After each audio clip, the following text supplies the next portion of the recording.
Yes, this is Greenhearth Necromancer. Too late, Val. I've already started clapping. That's okay. Let me know if the game music is too loud, too quiet, if you can hear it echoing on my end because I'm not wearing headphones, and so on and so forth. Thank you, Canada Media Fund, for funding this game. Oh, did they? Fuck yeah. Thank you, Canada. Canada continuing to prove its superiority to us. If you're like, Val, that's not very American of you, look. We love Canadian support of the arts. But yes, let's dissociate for a second and forget how to words. Let's start. Ooh, player name echo, they, them. Okay. I get very happy in she, they, non-binary when I get they, them options and when a character, like I love, it brings me so much joy when this is the default, like, so good. I like the name Echo. So I think we'll go ahead and keep it. We'll keep the default. Love the character art. Delightful. The Greenhearth Co-op would like to extend our most heartfelt condolences on the passing of your grandmother, Rose. She was a green witch of unparalleled power and a healer of both body and spirit. She'll be greatly missed. Per your grandmother's wishes, you have been approved to take immediate possession of her apartment. We look forward to welcoming you to our community. Okay. This is a little Stardew Valley. You inherit something, in this case, an apartment. Aww. You'd crumpled the letter and left it in your dorm when you graduated. You couldn't turn down the invitation to take over your grandmother's rent-controlled apartment.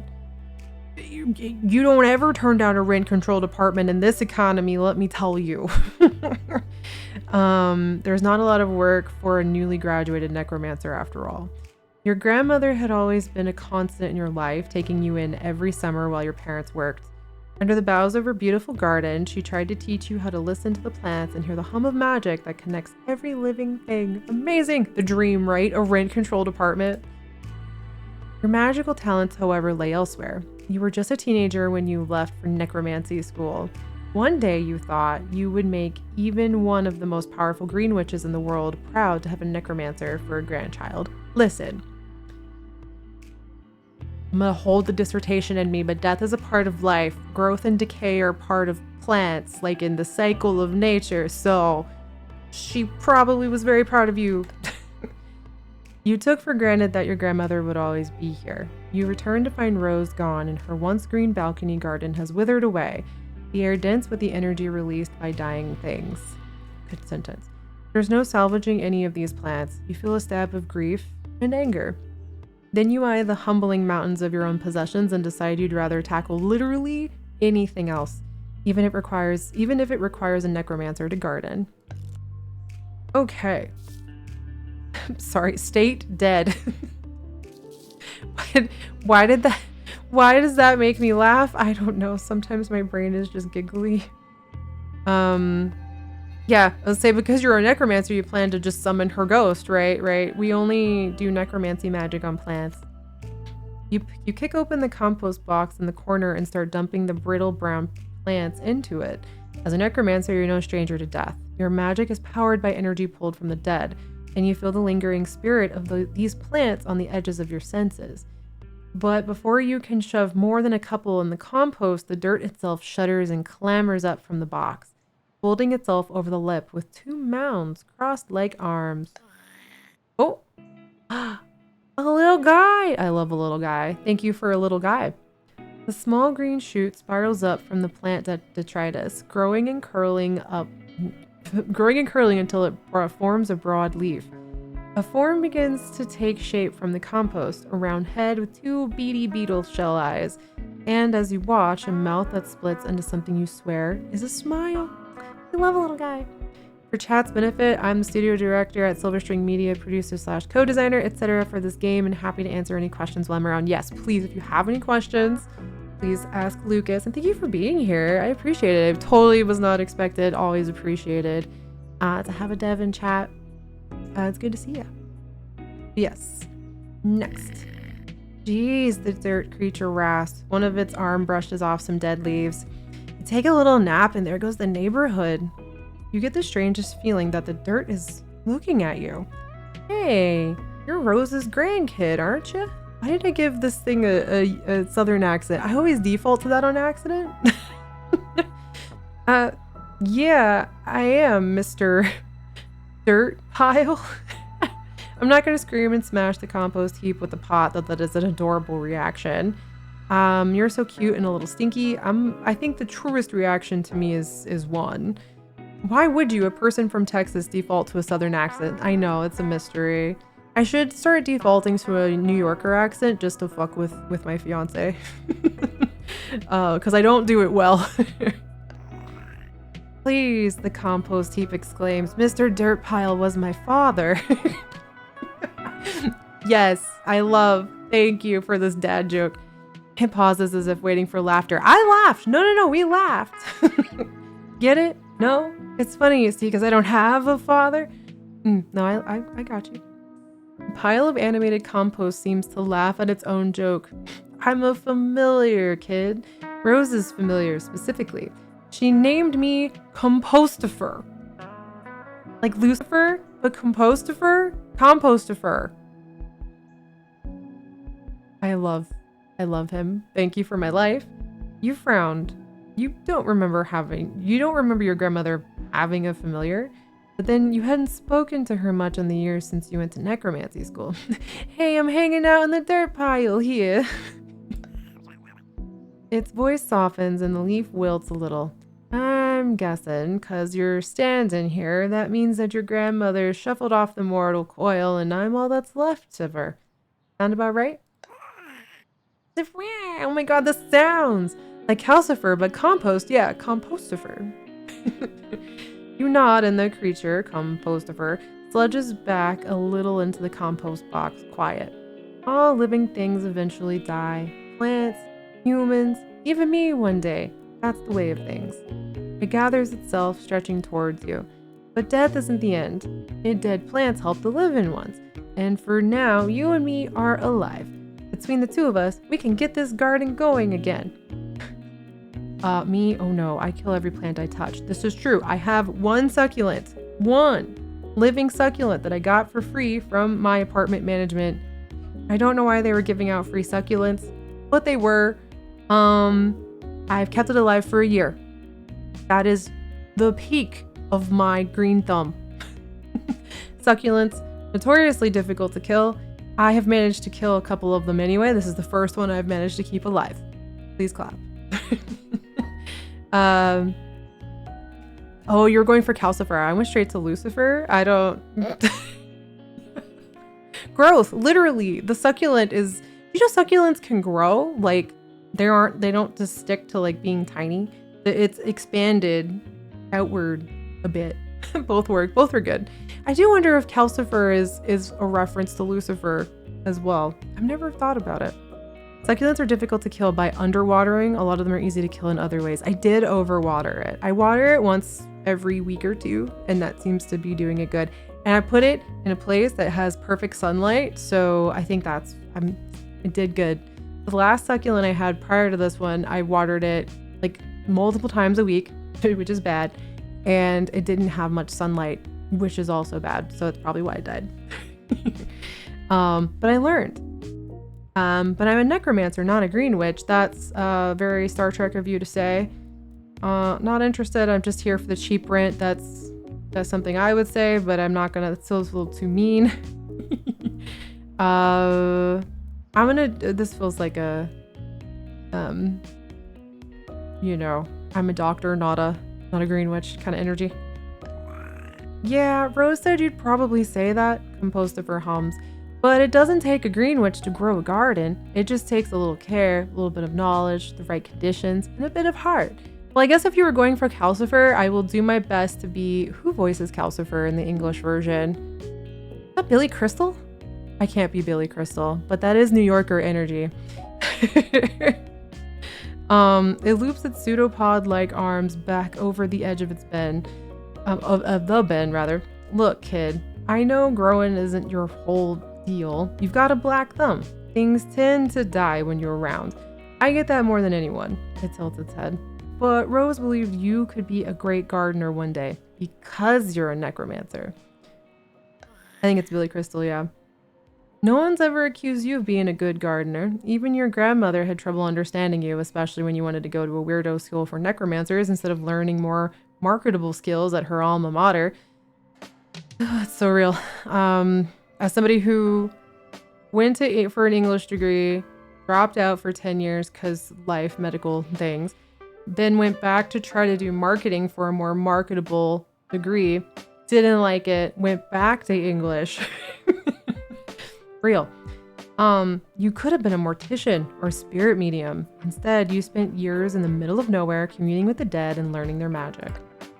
Keeping things alive was the last thing you would have learned at school. Your studies were more focused on embracing the unpredictability of magic fueled by death, pestilence, and decay as part of life, keeping the balance of life, death, and the undying.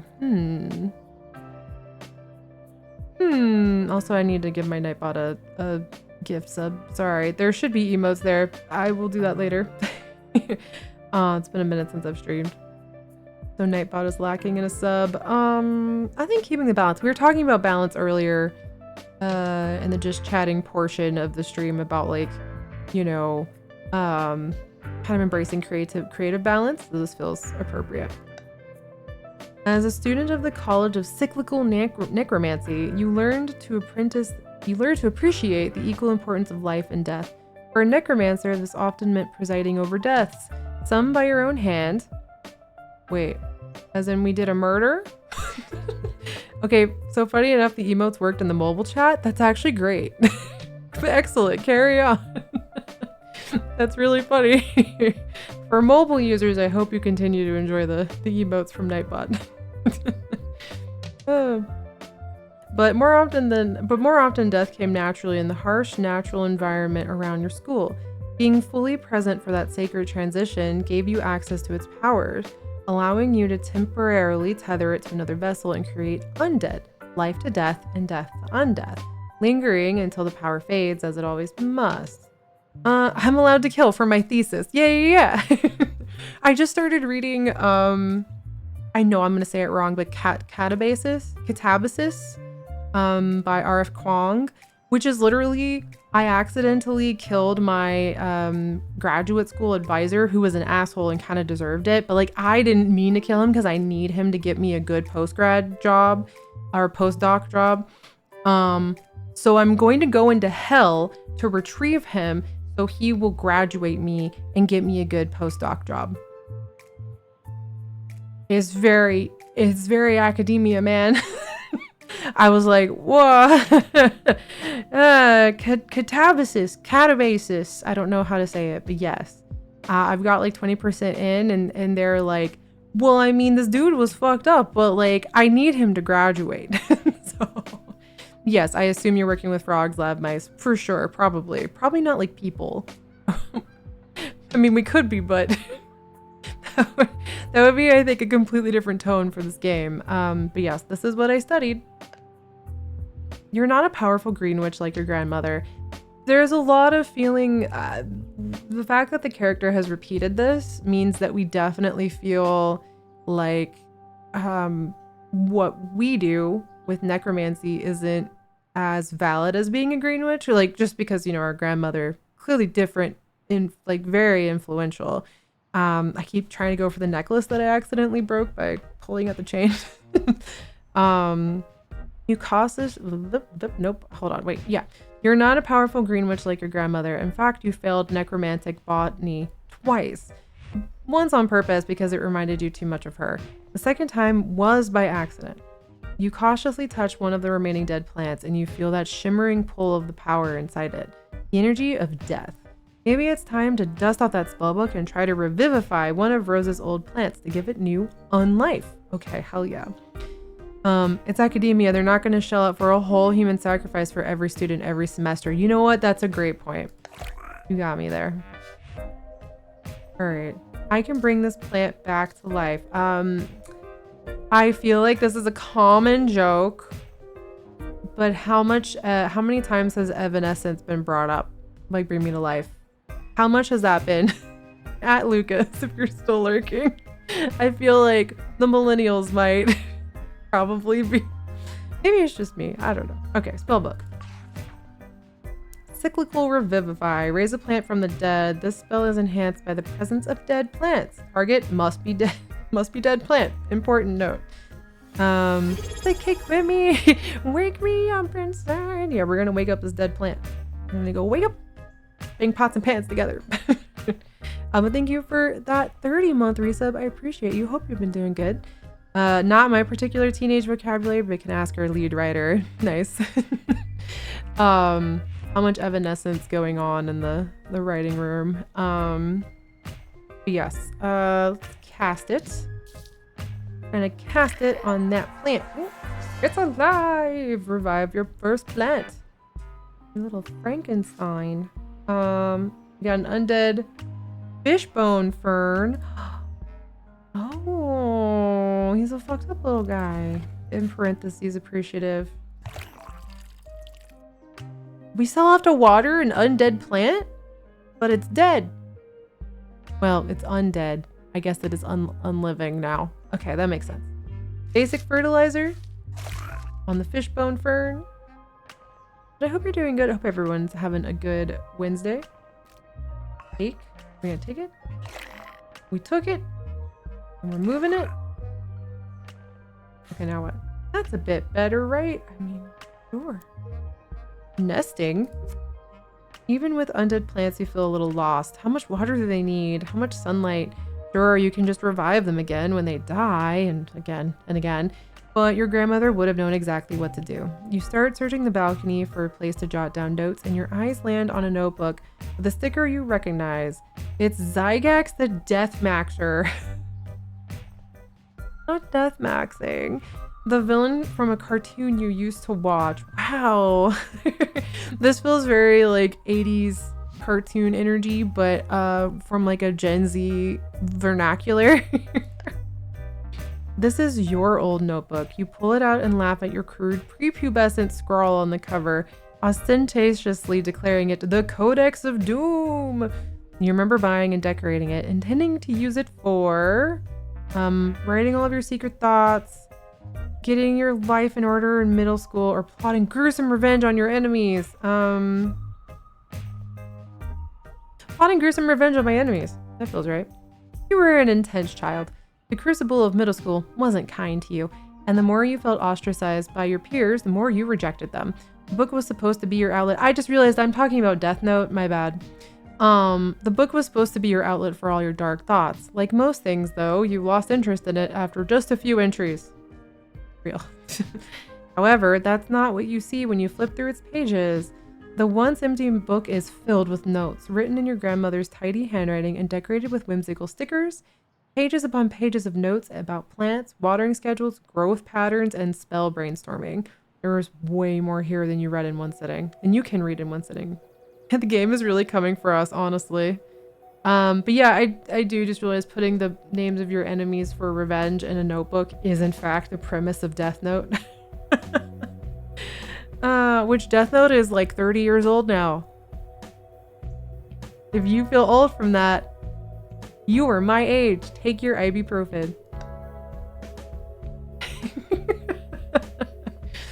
Your grandmother must have yeah, ow, my knees. Your grandmother must have used this notebook for her own research. She could have chosen any notebook. Why did she choose one that reflected that weird kid you used to be? Because she loves you, you goober. You're grateful for all this research, though. What a great way to start learning about your new undead friends. More like middle-aged note, eh? Fuck. I will say most of chat is probably either in their mid to upper 20s or like 30s and 40s. We're not a skewed younger demographic chat, so we all should be taking our ibuprofen. I'm just saying.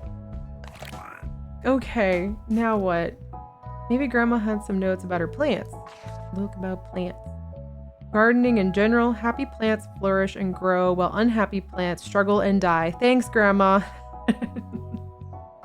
That's a... Did you know, if a plant is happy, it will flourish, and if it's sad, it will die. That is good 101. All right, let's begin. Take? Okay, let's see if we can find you a better spot. We're gonna take it. There's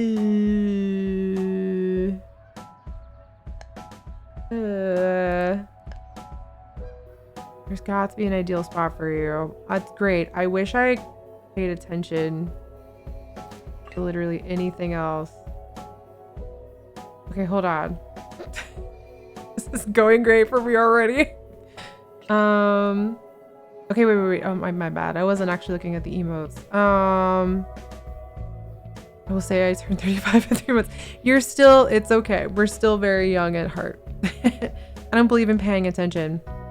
So, I do apologize. Anytime a dev is in chat, which is not necessarily right now, but like overall, I feel like I must be the most agitating streamer to watch because not only am I really distractible because of the ADHD, I'm also very rambly and I tend to just focus on chat. And I will not see the symbols or icons or tutorials or like whatever you very plainly put there for someone like me. I will still continue to not see it. I do see these happy emotes though. These look the happiest of all the emotes. So we're going to put that there. I'm assuming that's good. Yes, greenish thumb. Get your first plant to full HP. Delightful. Who's that at the door? Go look. Door knock. You're jolted out of your research by a chipper knock at the door. Resentful at the loss of focus, you answer the door in a huff. This person also neurospicy. Whoever breaks your hyperfocus is like, how dare you? There have been times when my fiance has straight up like come with food, like because I'm so hyperfocused I've forgotten to eat or like get me water and stuff.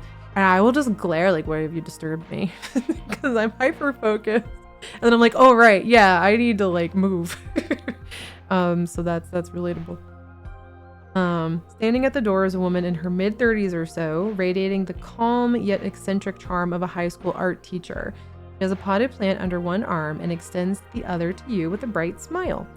Huzzah! Yes, we did it. Hello, neighbor. You must be Echo. I just wanted to stop by on your first day and welcome you to the co-op. She shakes your hand. Her hand is warm and soft and her nails are painted yellow. I'm Laurel. When I moved in a few years ago, your grandmother took me under her wing. It's a pleasure to finally meet you. She talked about you all the time. Her smile turns a little thoughtful. When she learned she was sick, I had the honor of helping her make arrangements and prepare My brain did not want to read that sentence. Hold on. When she learned she was sick, I had the honor of helping her make arrangements and prepare for moving on. That's my calling. I'm a death doula. Oh, interesting. I think I only know of like one person, and it's Mental Lamia. Lamia is great. That is like a death doula. As a concept, it's so fascinating to me. Because I've only encountered it like maybe once or twice. It's an interesting, like, you know, it's just an interesting concept to me. I don't know. It's very not abstract because I know someone who does it, but just it's interesting to me. What's a death doula? So we can explain. Usually a doula is someone who helps new parents prepare for having a baby, Laurel answers. I do the same thing, but for someone who is near the end of their life. As a necromancer, I'm sure you can appreciate that dying is not the end of someone's story. I worked with Rose to settle her legal affairs, such as the transfer of this apartment to you. I help with cleaning, organizing, donating, contacting people, and ensuring someone's final wishes are respected, which is such an important set of things. I know it's kind of a morbid topic, but you should definitely have an idea of what comes after if you no matter how, like if you are an adult and you own things and you want to be buried a certain way or you want certain things to be respected, you don't want certain people present, so on and so forth, you should definitely have that written down and like somebody should know that, you know. It doesn't have to be super intense, but like it is something that should be written somewhere and like, you know. I know it's kind of morbid, but it's always useful to have and then it makes it a little easier. So, yeah. She drums her nails against the pot in her arms, especially important often for us queer folks. Yes, I will say especially if you were queer, trans, like somebody who's had a gender or name change, you should definitely like have a somebody who will make sure all of what you want is honored. because it can be very fraught, unfortunately, and it's important to have all that laid out. And again, it doesn't have to be super intense. It can just be somebody who's like, hey, I really, just so you know, like, I want you to do this if you're willing to, and make sure all this happens and stuff like that. Again, it doesn't have to be like super hardcore, but just something and written down. But yeah. She drums her nails against the pot in her arms, and if they want it, I help family and friends understand and come to terms with those wishes. So I wanted to bring you something that Rose did want you to have and to offer my support as you navigate your grief. Ooh, interesting. So you can say thanks for being there for her. I wish I had been. Or trust me, you don't want to leave that plant with me. Or I'm not grieving, you're grieving.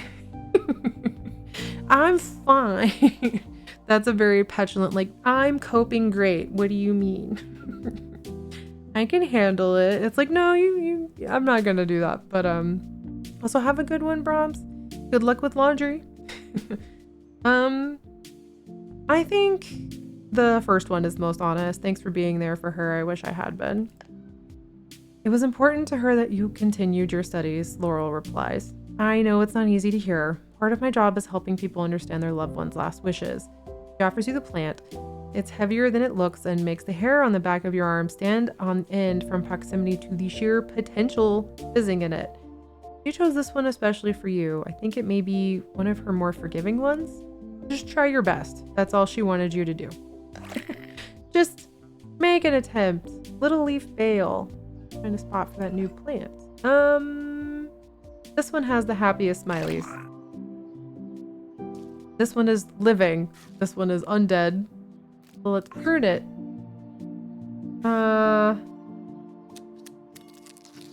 I don't know what pruning does for plants. I'm really bad with plants. Pruning my plants will also give me new ingredients. Ah. Okay. I can do this repetitively. Heard. Ooh. I thank you for the tutorial hand. Okay, what else? Why don't you revive more of Rose's old plants? Pick your favorite, then you can feed me the others. Interesting. Tudor Gorgon is dead. Nymph's Foot is dead. I don't know plants. Once a plant has been revived, you can click it and then use the button to compost it. Okay. I guess this one?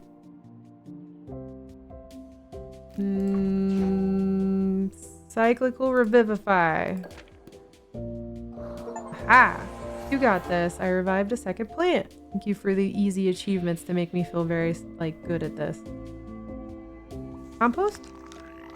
Oh, but I wanted it. It looked cute. Okay, fine. Okay, so I need to compost 2 more. Old Horde and a Nymph's Foot. I feel like the Nymph's Foot is an interesting name overall for a plant. What's the Gold Horde? Oh. Cute, cute. And then I think I can only cast 1 more Revivify. Probably. Ooh. That one's kind of cute. I'm gonna compost it. There we go. That's my agenda. Oh wait, hold on. Door knock. This time, then when you hear the chipper knock at the door, you know to expect Laurel on the other side. Obligatory every time other side gets mentioned. I have a gay magazine. If you go to othersidespec.com or patreon.com/othersidespec, our first issue is coming out in like less than a week if you're a paid patron. And then on March 15th for everybody else. So every time Other Side comes up, I feel like obligated to mention it. But also queer art with very lovely, I just feel like the vibes are very in line with this one. So there you go. A magazine. Yes, okay. Here, Laurel on the other side. How are you settling in? She asks. You shrug and she laughs. That's to be expected. Moving is difficult at the best of times, and the times, well, they could be better, right? It could be so much better. She steps back and tilts her head down the hallway. I was just thinking I could show you around. Just a little walk around the co-op. It's a beautiful building, really. A mix of mid-century occult revival and brutalism and oh, I've lost you, haven't I? No, I actually love architecture. Not the best at understanding it, but do love to hear about the history of buildings. I would take a tour around every old building in a city for life. Like, it's so fascinating to me. She laughs and you realize you'd stopped listening at the prospect of leaving the apartment. Come on, I promise you'll get something out of it. She points out a few more things about the architecture as you wander down the hallway to the stairwell, across the skyway and onto the roof of the other building you can see from your patio. Apparently your grandmother had taken an interest in the building's development and the formation of the co-op in her later years, which she shared with Laurel.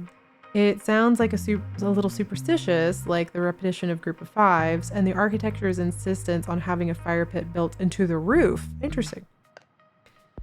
I'm not a witch myself, but I have a magical practice of a sort, Laurel explains as she holds open the door to the rooftop garden. I think there's magic in everything we do. How we speak to others, how we care for ourselves, and the way we treat our environment. The energy you put into the world is what you get back from it. I like that, actually. That's a good... I thought life was like a box of chocolates. I'm gonna say that's neat. Because I genuinely like that take on life. I also think that this is an interesting... I don't quite know what this icon means, but that sounds a little intangible for my tastes. Wow,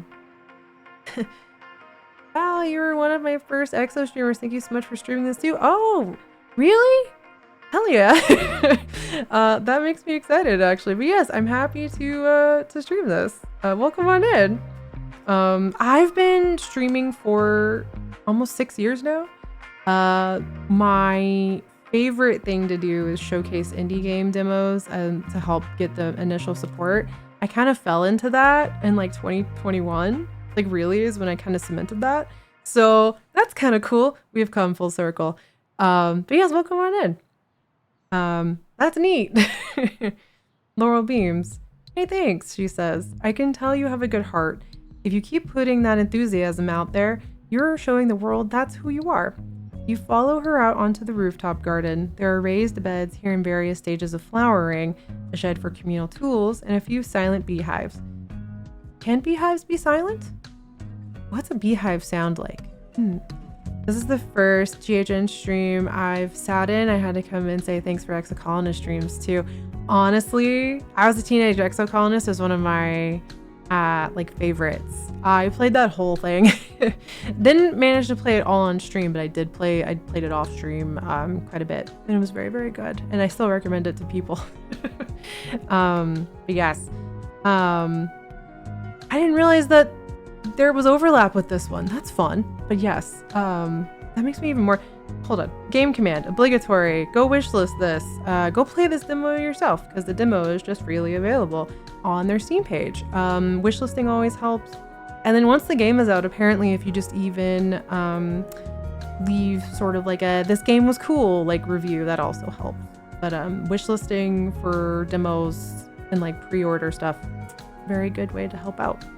You wrote both? Hell yeah. Well, I love your writing. It's very good. Yeah, okay, where was I? Sorry. You follow her out to the rooftop garden. There are raised beds here. Yes, okay. Silent beehives. That's where I got caught because my brain went, what do beehives sound like? Your grandmother had those installed, Laurel says, pointing to them. No one was able to care for the bees when she got sick, so we had the hives relocated. Ah, okay. That's why they're silent. She waves to one of your fellow residents working away at one garden bed. Good morning, Miss Chen. That kale is looking beautiful. She looks at you, eyebrows raised, inviting you to put your energy out there. Your plants are doing better than mine. No. Nice to meet you. I'm your new neighbor. Could I garden up here? I also overthink like everything. This one feels a little too, I don't want to compare. Trying to do better about that. We're gonna be nice. Nice to meet you. I'm your new neighbor. Your neighbor smiles and offers you some of their harvest, telling you there's plenty to share. As you walk on, Laurel comments, see? You'd be surprised what comes back round. You emerge from the greenery of the garden to the patio area. There are a few scattered plastic chairs as well as the central fire pit. You can see it from your window, but up close you can see the plastic wrappers and cigarette butts that have accumulated in it. Okay. Laurel stops and looks out over the common green space below. You can see people lounging in the sun and walking across to the bodega and the community center. You don't have to be friends with everyone, she says. You don't even have to like everyone, but you'll form relationships with them, good or bad, whatever you do, so you may as well do it on purpose. I struggle with that with other human beings, so it's always fun to do this fictionally. I'm not interested in making friends with random strangers. That's definitely not the vibe I wish for this character. So it makes sense for kind of a socially anxious necromancer to be like, nah, I don't deal with living. I get it. Is it possible to become enemies with someone by accident? Yes, I feel like that happens. I think we'll try this one. Is it possible to become enemies with someone by accident? I think you can become friends with someone by accident, Laurel laughs, so I think the inverse must be true. But the point is, people are complex. You can be full of energy one day and tired the next, warm with some people and cold with others. That doesn't mean you have different personalities, it just means you're human. She pulls off one of her bracelets and ties it around your wrist. If you're consistent with your words and actions, you can channel that energy into the real world. Take this for example. While we've been talking, I've been charging it with a little magic of my own. Go ahead and see what it does to your plants at home. I think you'll be surprised how powerful the effect can be. Yeah, become frenemies by accident, 100%. She turns back to look down at the courtyard. I get the feeling this is a big step for you. It must be overwhelming moving from the wilderness to the big city, being surrounded by people. Am I warm? You nod. There's community here when you're ready to be part of it, Laurel continues. If you ever feel isolated or disorganized or like you never say the right thing, just remember that people will still show up for you. That's so nice. I always feel disorganized and like I never say the right thing because I have social anxiety, which is actually very ironic that I stream. After every stream, I do sit there and go, what did I say? It does happen every time. Can I move into this place? It sounds so good, right? Also, can I just say, as a suburban / city kid, rather than like a small town person, like I don't do rural stuff very well. My allergies try to kill me around too many plants. I like that this one is sort of the inverse of Stardew Valley, where Stardew Valley are like those sort of farming sims where you get a parcel of land or for whatever reason a farm or something to that degree, and you move away from the city, and there's still community to those games, but it's very like slow down a bit. And it's like, well, city life isn't necessarily about how fast or slow it is, it's about how engaged in a community you are. And I kind of like, this is still taking place in a city. And it doesn't mean cities don't mean you don't have connection, because there's a lot of that like, oh, big cities are bad, and it's like no.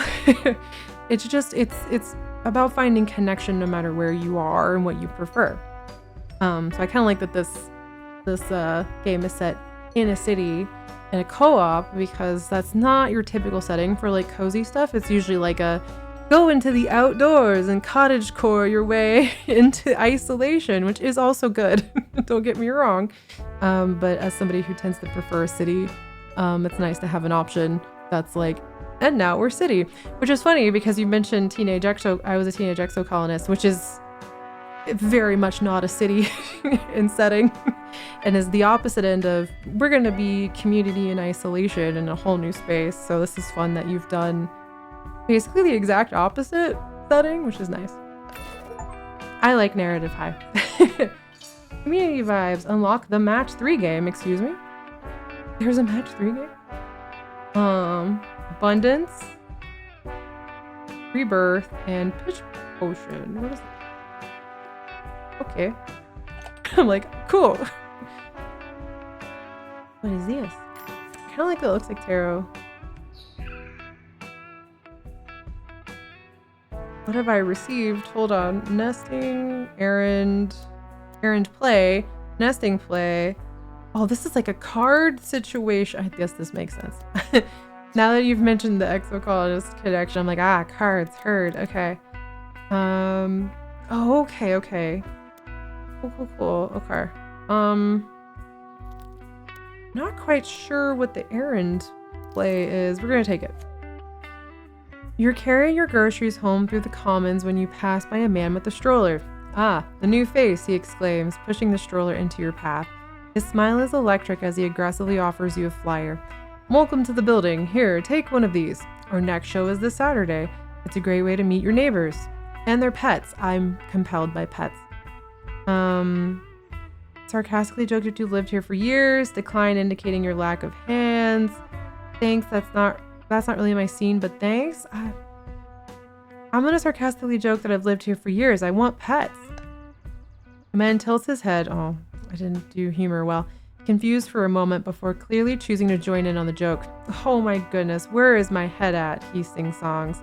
You're absolutely correct, which is why it's my pleasure to invite you to your very first community event. He holds up the flyer. It reads Pet Drag Show. Like, come on. Give me. In bold letters with the theme rough and tough. It's so good. In smaller text underneath. Looks like it happens every month at the cafe in the community center right next to the building. However, the text isn't the most captivating part. The rest of the flyer is a picture of an elegant magical creature that looks like a dog, perhaps? Maybe a cat? Something like a ferret? The man tucks the flyer into your grocery bags, and it's then that you get a peek at the entity in the stroller. Is it the entity on his shoulders? Because I'm in love. The purple creature from the picture. She peers at you curiously from behind heart-shaped glasses, a feather boa wrapped delicately around her neck. I'm gonna say puppy. Not quite, the man laughs, half marks for enthusiasm. He bends into the stroller to scratch under the dog. Cat. Fangs. Ears. Springleaf High. Thank you for that 62-month resub. Oh my goodness. That's so many months. Like I said, we've been doing this for like almost 6 years. I think if I've done time and space correctly, yeah, in May we'll have been at this for 6 years. How wild is that? It feels like it's been no time at all, and also all the time. So thank you so much for just being here for so long. I appreciate it. Oh yeah, dog, cat, things, ears. It makes a gwarking noise that like a crow. This is Peppermint, Miss Pep to her adoring fans. She's my familiar. I love her. Does she have a horn? That's amazing. You feel your eyes widen. Having a familiar takes a rare gift. A man must be at least as powerful as your grandmother was. Seeing your odd expression, the man demurs quickly. I've just always been good with magical creatures. Honestly, she chose me. You're glad Peppermint is wearing glasses. It feels like it might look right into your soul. Its tongue lolls out of its mouth as the man pets it. So, will I see you at Miss Pep's next show? Obviously, sounds fun. Yes, would not miss it. Miss Pep, I'd do anything for you. Same, right? Like, what a good creature. Careful non-answer crafted to exit this conversation without bruising his ego or causing him to ask again. That has to be worth some introvert points to whoever counts those things. He looks like he's about to stop to find his next mark he looks like he's about to leave to find his next mark when he stops. Oh, silly me. I didn't even introduce myself. He smiles, this time a little more shy. I'm Gulshan. Miss Pep is the real star anyway. He sighs fondly. It's her world. I'm just living in it. Anyway, toodles for now. Hope to see you on Saturday. I'm literally working on final narrative edits right now and just added a bit to that scene to make it super clear that Echo has crippling social anxiety because every single streamer has wanted to go to the pet drag show. I'm like, listen, I would say like yes so fast to that. But I did pick up as somebody with a lot of social anxiety myself. Some of this is like, oh, this is my internal narrative. I definitely don't say some of this stuff out loud, but sometimes I'm definitely like, no, I don't want to go, even though I really do. But also, that would mean having to navigate people. And navigating a person means trying to find all the correct answers to not make them hate you. And holy shit, is that exhausting. And that's social anxiety for you, because it literally, social anxiety turns dialogue, like interacting with other people, into a BioWare game. Into like a Mass Effect or Dragon Age situation where you can get disapproval and then they'll just hate you, you know, like if you don't put the right dialogue text. That's how it feels anyway. That's not what's actually fully happening. Sometimes it is a little bit, but for most decent people, no, they're not judging you to that degree. Obviously there's some settings where, like a job situation, obviously people would be judging you, but for the most part, if someone's judging you on that level, as Ian likes to say, my fiance likes to say, fuck them. They're not worth your time. So, but most decent humans will not literally be critically examining everything you do and say. So if they are, they're not really good people. So fuck them. I don't know my neighbor's name because in our first 2 interactions, when she introduced herself, my brain was yelling, don't mess up this social interaction. Yes, exactly. Ian doesn't introduce himself to our neighbors because he just doesn't give a shit, which is the most New Yorker thing. He's like, why would I care? They're gonna leave. And I'm like, well, like, because we just got new neighbors across the way. They just moved in not that long ago.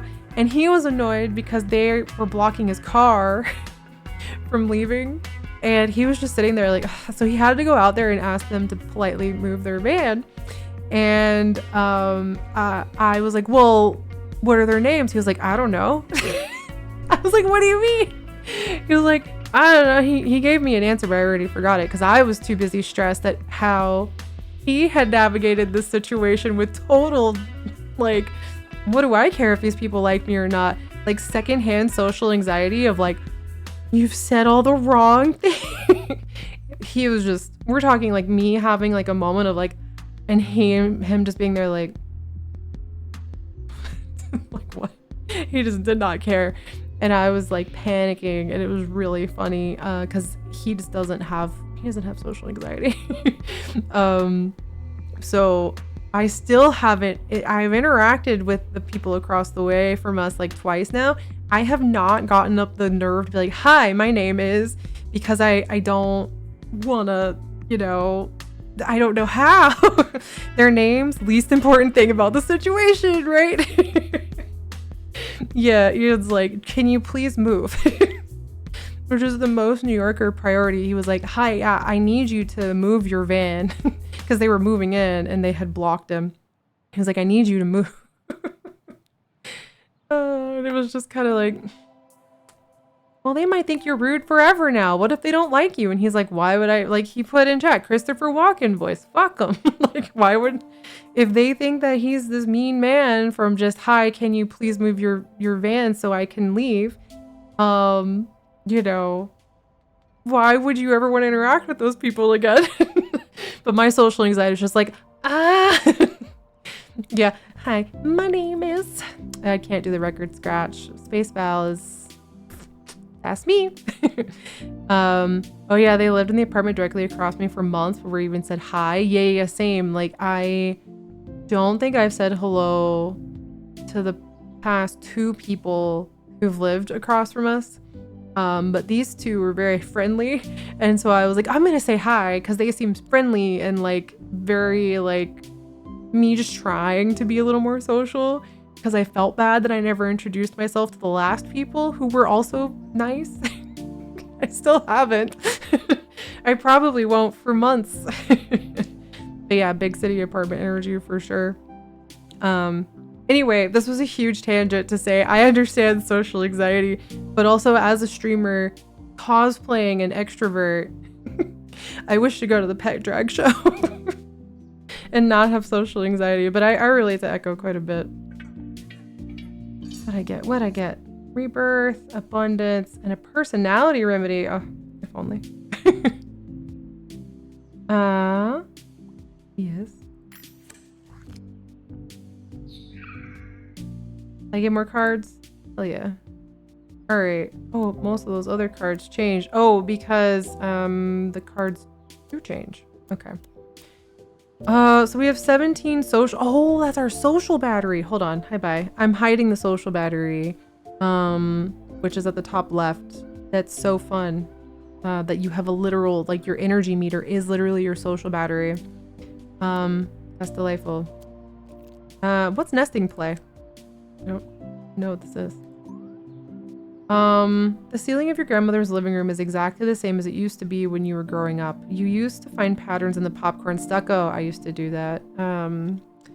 In my, whose apartment was that? Oh, my mom's old condo, when I was very little. I used to do that. Or watch the summer sunset slowly creep its shadows across it. There's a tea-colored water stain that's been there for as long as you can remember. Kind of in the shape of a duck, maybe a rabbit. The hissing comes from the balcony. Compostifer rather. Probably, unless you've been adopted by another familiar recently. You gonna lie on that couch all day, kid? I should get up and do something productive. Said no social anxiety person ever. Well, no, that's not true. Every socially anxious person is constantly telling themselves this, that I should get up and go do something productive. But that is draining battery in real time, so like, fuck that. I'm gonna sigh and roll over. Maybe a nap is what you need. You hope so, because you don't really have a choice. As soon as you roll over, you feel that inescapable pull of sleep. You give in to it, embracing the danger of the late afternoon nap. It is dangerous to do that. You sleep off and on for a few hours, woken up occasionally by city noises humming outside the patio window.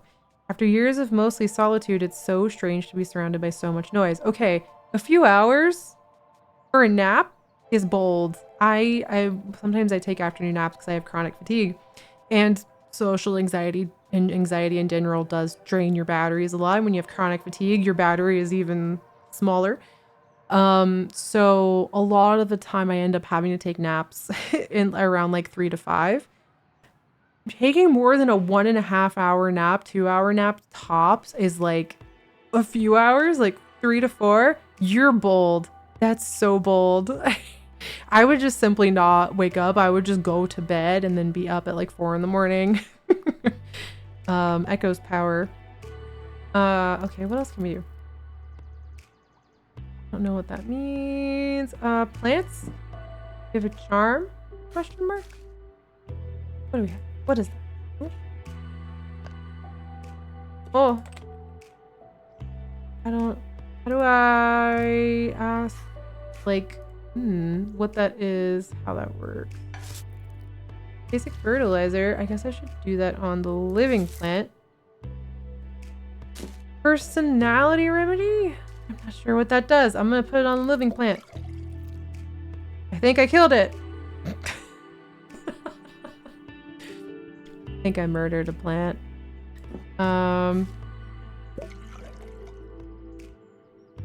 No, okay. Does basic fertilizer work on an undead plant? I don't know where a charm is meant to go. But it's fine. Agenda. Complete plant happiness. Fishbone fern has aphids. How am I supposed to get rid of the aphids? I don't know how to get rid of them. Spellbook. Ringing anger. When another plant in a section would contract a contagion, this plant contracts it instead. Wow. Must be undead. Wow. Okay, so I can take like a bad thing from a living plant onto an undead plant. I guess that makes sense because the plant's already dead. If overwatered, drain a plant's water reserves to grant it a temporary surge of euphoria. Okay. Are gender neutral bugs? I was gonna say, are aphids just ladybugs? Or is that just like overall? Not sure what to do with the charm. Let's see. There isn't a plant here. Ladybugs eat aphids, okay. Oh, okay. I put the charm there. That's fine.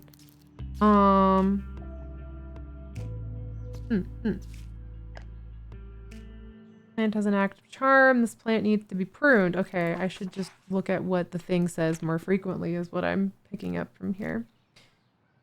Gardening tools.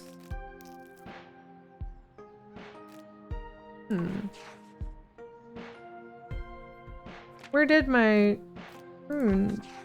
I had pruners. Tools. Oh, there we go. I'm good at this. Aha. Okay. Did I prune the other one? I don't know if I need to water it though. I'll say that's good enough. Okay. 13 of 13 on the undead plant. The living one though. Oh, I didn't necessarily want to water it. Oh no. I just wanted to look at it. How do I unselect? There we go. Status has been overwatered, needs to be pruned, and this plant is alive. Good job, you. You're alive. Let's do... where is that flowing one? Refreshing guzzle. Oh, my bad. Hold on. I think I can do it on this one. Nope.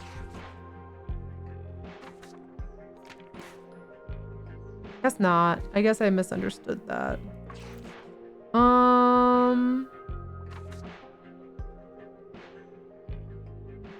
Overwatered. Oh, okay. It can only work on undead plants. Splash that wet stuff around. We keep coming back to that in the end. I know you're overwatered. I'm sorry. I can't help you.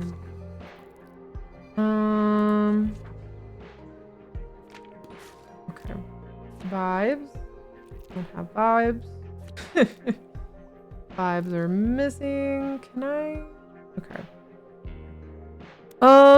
Let's play nesting? What does that do? You plop down onto the couch after a long day of caring for your plants. Oh, that upped my social battery. You can't see it, but it's at 47 now. We have sufficiently hid from other humans a long time. You plop down onto the couch after a long day of caring for your plants, brewing potions and researching your grandmother's notes, and about different species, feeling like you'll never be as good as her at gardening, and you're probably right. We talked about this earlier. It's okay to not be as good at something as someone else was. We're gonna be uniquely us about gardening. There's one thing you're good at though, video games. Hell yeah, I'm so good at video games. Your eyes are drooping, but you think you have time to play one game before you conk out. Cozy farming game, public lobby. Hell no, not a public lobby for an imposter deducing game. Don't like it. Play a puzzle game. Probably cozy farming game. Let's be meta. You'll just play a few minutes, you promise yourself, just enough to get the farm off the ground. And then the sun is rising again and your eyes feel like sandpaper. Whoops. Dang. You'd think you'd learned. Well, at least you don't have a job to go to. The plants aren't going to fire you for having a nap after lunch. Aha! That nap did mess me up. Yep. Oh, not that I can hear the birds waking up regret morning. I haven't done this in a long, long time, but in my 20s, I definitely stayed up until, oh, I think light is outside. It is light in the morning. I should go to sleep. Funny enough, back in the day, back when me and my fiance were just friends, we weren't dating yet, we would play a lot of Overwatch until like 4 in the morning, and neither of us realized we didn't want to stop playing because we didn't want to stop hanging out with each other, which was really cute. Just a fun, sappy tidbit for you. Very adorable. We were completely oblivious to this. Okay, so it's the next day. Fishbone fern has aphids. I still don't know how to, like, deal with that. It's truly the worst feeling to see dawn happening. If you can hit sleep while it's still dark, you can pretend it's okay, but as soon as the sun appears, it's game over, yeah. Also, let me hydrate real quick since it's been a minute. Also, I don't remember the last time an ad did its thing, so we might have to probably wind down soon. As much as I want to genuinely keep playing this because it's very fun, we do have one more demo to get to. So now we just watch silly anime quizzes and then pass out at midnight like olds. Yeah, and you know, we're engaged, so we've come a long way and now we're old. That's true. I will give fertilizer to everything, even the one I overwatered. That thing is barely alive. It's struggling. I'm making it struggle. yeah, I think we'll go ahead and call this here. I think this is a good look at sort of the vibes of this one. Thank you to the devs for showing up. I deeply appreciate both of you. I hope I didn't completely irritate you watching me struggle to figure out how to game, which always feels like the thing I do most in demos is just clicking on everything and questioning everything. But yes, as per usual, please go check out Greenhearth Necromancer wishlisted. The demo is out, so like it's not a thing that you can't like go access for yourself. It's not like a streamer exclusive, so please go enjoy that. And go get further than me, and you know, get the aphids out of your fishbone fern. But yes, again, shout out to the devs. This is great writing. I'm very intrigued by it. I will definitely play more of this when it comes out. Did y'all have a release date? Forgive me, I did not triple check the page. But I will definitely be playing this when it comes out regardless, because it's cute and I like the vibes. Oh my god, there's a whole other side. Hey, I didn't look right over here at all this whole time. I think it's been like an hour. And I hold on before we leave, we have to necromancy this. Hold on, I feel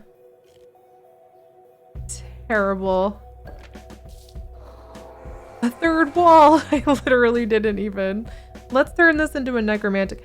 Oh my god, hold on, look at its little face. It's got little teeth. It's a sun sprite. Bonus secret flower. It wasn't secret, I feel like. I just didn't know how to click right. I'll never forget. This came from Lotus. Lotus loves Lotus, who is amazing. She was like, the one thing that I've learned with streamers is they don't ever look up. Like in a game, you will never look up. And I feel like that's what's happening here, except I just didn't look right at all, ever. I think about that every time I play games. But yes, okay, we have a little sun sprite, just a little guy. Well, hold on. What if I moved this one here? Would that make you better or worse? I don't know. Take that. I'm not playing. Okay, hold on. Okay, I will stop playing now. But yes, we have a little friend with teeths. Please go wishlist Greenhearth Necromancer. As you can tell, I can't stop playing it. It's very cute and very fun. I will put this up on YouTube. You can go find all my demos and stuff like that over on YouTube. Also, have a good one, Lucas. Thank you for checking out, watching me flail through your very lovely written game. But yes, you can find all my demos over there on YouTube. And I promise I will put this up today so you can perceive this forever, or as long as YouTube is around. Well, I don't know. Anyway, if you're watching this on YouTube, bye. Everybody say bye to the YouTube VOD.